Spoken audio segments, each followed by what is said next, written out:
Shalom saudaraku yang saya kasihi di dalam nama Tuhan kita Yesus Kristus. Renungan kita hari ini diambil daripada Kejadian 45 ayat 5. Ya, Kejadian pasal 45 ayat 5. Bunyinya begini. Tetapi sekarang janganlah bersusah hati dan janganlah menyesali diri, kerana kamu menjual aku ke sini, sebab untuk memelihara kehidupanlah Allah menyuruh aku mendahului kamu. Demikianlah firman Tuhan. Saudara,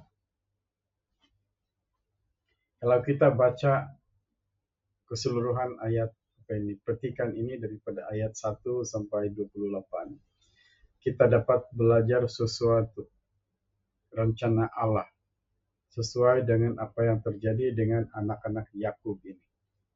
Ya, anak-anak Yakub, anak-anak Israel ini. Bagaimana peristiwa di penyatuan semula itu, disatukan semula oleh Yahweh sebab sesuatu tujuan. Ya, kita dapat belajar di situ bagaimana rencana Yahweh itu kepada bangsa Israel itu sendiri, yaitu anak-anak Yakub. Ya, anak-anak Yakub itu. Mereka menjual Yusuf yang sangat dikasihi oleh Yakub. Di antara mereka 12 adik-beradik itu, mereka menjual ataupun Yusuf lah. Yusuf itu sangat dikasihi oleh Yakub. Yahweh sendiri memilih Yakub daripada adik-beradik itu untuk melakukan suatu tugasan yang tidak diketahui oleh keluarga itu sendiri, apalagi adik-beradiknya. Tetapi Yusuf dia tahu rencana Yahweh itu sendiri kepada dia. Ya. Bagaimana dia dijual oleh abang-abang dia ke Mesir. Lepas itu bila sampai di Mesir, dia ditempatkan di tempat yang tidak juga terlalu sukar, ya.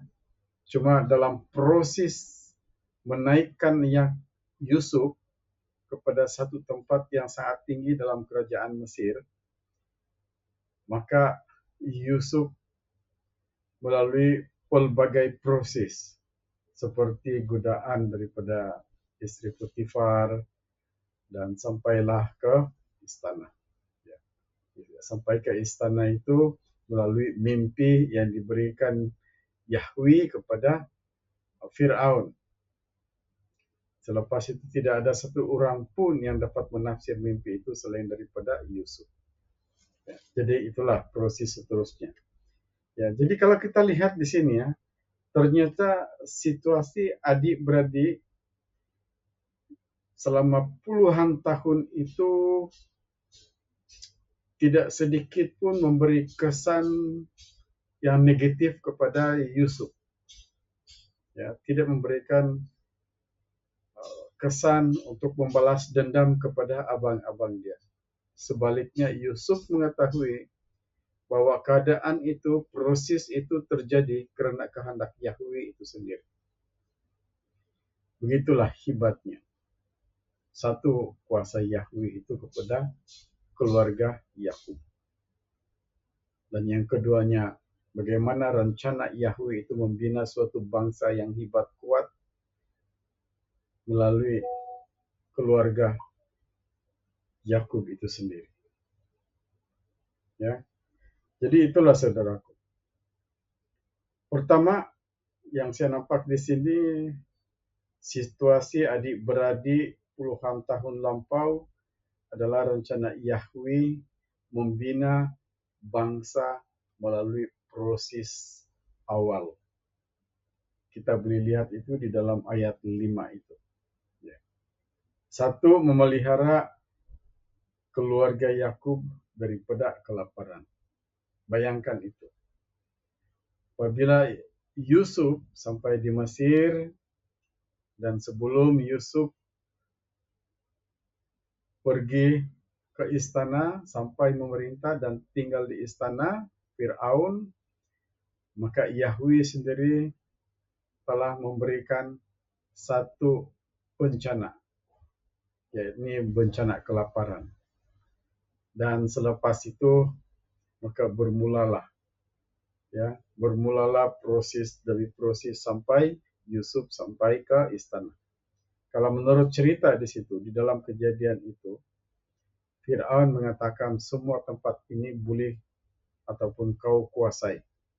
Kuasamu di seluruh Mesir ini cuma satu saja,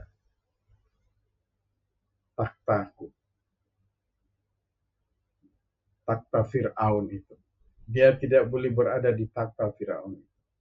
Tetapi istana Fir'aun itu seolah-olah sudah menjadi milik Yusuf. Kerajaan Mesir itu sudah menjadi milik Yusuf. Begitu hebatnya kuasa Allah. Ya. Kemudian rencana awal Yahweh kepada bangsa Israel ialah menempatkan Yusuf di istana itu. Ya, menempatkan Yusuf di istana dan bermulalah suatu tugas baru dan bermulalah hikmat kepada Yusuf yang dipimpin sendiri oleh Yahweh itu sendiri. Ya, coba kita lihat, coba kita bayangkan itu. Ya. Yahweh membina bangsa Israel melalui keluarga Yakub ini, dan bayangkan itu, selepas itu Yahweh membiarkan bangsa ini, keturunan Yakub itu, daripada 12 anaknya itu berada di Mesir selama 400 tahun sebagai hamba abdi. Dan Yahweh itu sendiri menempatkan bangsa itu di dalam keadaan yang selamat dan sangat diberkati. Bagaimana berkat itu mengalir kepada bangsa itu? Bangsa itu semakin ramai, menguasai seluruh Mesir. Sampai-sampai Fir'aun membuat suatu undang-undang bahwa semua anak laki-laki akan dimusnahkan. Seperti itu. Bayangkan itu. Jadi itulah sebagai penutup kita. Jika ada tekanan berat di dalam diri kita sendiri ataupun di dalam keluarga kita ataupun di dalam bangsa kita ini, ya, kita jangan terus merasa sesuatu yang tidak baik, berpikiran negatif. Tapi harus tunduk kembali kepada Yahweh. Kita sebagai pengikut Kristus, kita sudah tahu, kita sudah diajar proses-proses bagaimana Yahweh itu menaikkan kita, mengangkat kita, membina kita. Melalui apa? Penderitaan demi penderitaan. Dan penderitaan itu sebenarnya tidak melebihi kekuatan kita. Tidak melebihi. Kalau kekuatan kita sampai di tahap ini, maka Yahweh sampaikan di situ, lepas itu dia pulihkan kita, dia pelihara kita, kemudian baru dia angkat lagi sesuatu. Sampailah kita kepada tahap yang lebih tinggi, yang Yahweh sudah rencanakan kepada kita. Ya. Sebab itu jika ada tekanan, sekali lagi saya katakan, berat dalam hidupmu, pada keluargamu, hidup bangsamu, maka Yahweh memahami. Ya. Memahami. Kita harus tunduk kepada Yahweh dan minta. Sebab ada dua perkara ini sebenarnya. Satu, kalau kita ditekan dan kita mendapat musibah sebagaimana bangsa Israel ini. 400 tahun itu. Itu adalah untuk proses membina bangsa itu. Dia bina bangsa Israel dalam satu kerajaan tamadun manusia yang awal sekali, yaitu tamadun Mesir. Di situ sudah ada kerajaan yang sangat luar biasa. Fir'aun itu sendiri. Cumanya saja. Bangsa ini bukan bangsa yang mengenal Allah, Yahweh itu sendiri. Bayangkan itu saudaraku. Ya. Jadi itulah. Yang keduanya, bangsa Israel ini juga pembunuhan berjuta-juta bangsa Israel oleh Jerman. Dan sekarang apa yang kita lihat tentang Israel ini? Bangsa pilihan Yahweh. Sampai sekarang mereka tetap juga dibenci, dimusuhi oleh seluruh dunia yang tidak mengenal Yahweh itu sendiri. Tapi sesuatu yang mengherankan, ditindas selama 400 tahun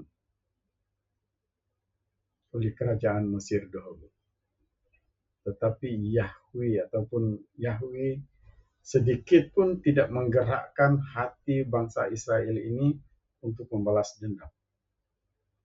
Begitu juga dengan pembunuhan kepada mereka, juta-juta pembunuhan oleh Hitler dalam kerajaan di Jerman itu. Tapi bangsa Yahudi ini, bangsa orang Israel ini tidak pun membalas dendam. Kenapa? Sebab mereka tahu mereka bersalah kepada Yahweh itu, dan Yahweh menggunakan Hitler untuk menghukum mereka. Jadi artinya di sini ada dua. Satu, proses untuk membina bangsa itu, dan yang kedua, satu proses untuk menghukum, untuk mengingatkan mereka tentang kejahatan-kejahatan mereka yang telah mereka lakukan di hadapan Yahweh itu sendiri. Jadi begitulah juga dengan kita, ya. Walaupun jutaan Israel itu sudah dibunuh, maka mereka tidak membalas, dan kita juga seperti itu. Kalau ada sesuatu musibah yang menimpa kepada kita, buatlah seperti kerajaan Niniwe.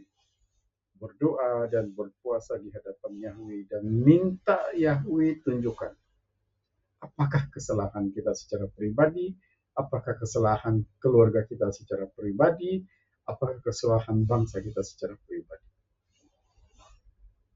Kalau kita bersalah kepada Yahweh itu, ya, biasanya Yahweh tidak berbicara kepada kita. Termasuklah Roh Kudus itu tidak akan berbicara kepada kita. Tapi sesuai dengan pengalaman-pengalaman hamba-hamba Yahweh itu sendiri. Imam Eli, dia gunakan Samuel untuk menegur Imam Eli. Kerajaan Niniwe, dia gunakan Yunus untuk menegur. Ya. Dan banyak lagi lah. Baca di dalam Perjanjian Lama daripada Kejadian sampailah ke Maliaki begitu. Kita akan dapat melihat bagaimana cara Yahweh menegur kita. Kalau Yahweh sudah tegur melalui orang lain, maka rendahkanlah dirimu di hadapan Yahweh dan bersyukurlah sebab Yahweh mengutus ataupun menghantar seseorang untuk menegur kita. Jangan seperti apa yang terjadi kepada Yohanes Pembaptis. Yohanes menegur raja.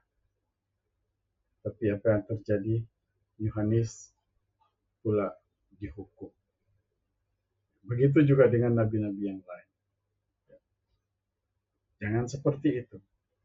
Jangan seperti yang berkuasa yang tidak mengenal Yahweh itu sendiri. Jadi itulah yang penting sekali di sini.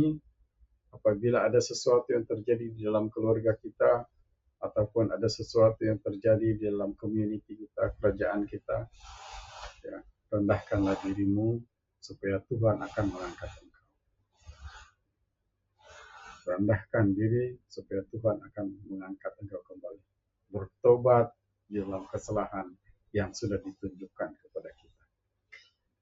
So, kalau tidak, Yahweh akan terus melihat kita ini sebagai orang yang bersalah di hadapan tahtanya. Dan murka Allah itu akan terus menyala-nyala dan menekan kita. Selagi kita tidak sadar selagi itu Yahweh akan menekan kita. Sama ada ekonomi kita, apa ini sukacita damai sejahtera kita akan diambil daripada kita. Jadi itu saja saudaraku, kiranya Roh Kudus akan terus memimpin hidup kita, memimpin jiwa kita ini, memimpin akal budi dan pikiran kita untuk membuka jauh lebih luas maksud yang disampaikan di dalam renungan kita pada hari ini. Dan kita akan terus hidup sesuai dengan kehendak dan kasih anugerah Yahweh kepada kita. Tuhan Yesus memberkati kita semua. Amin.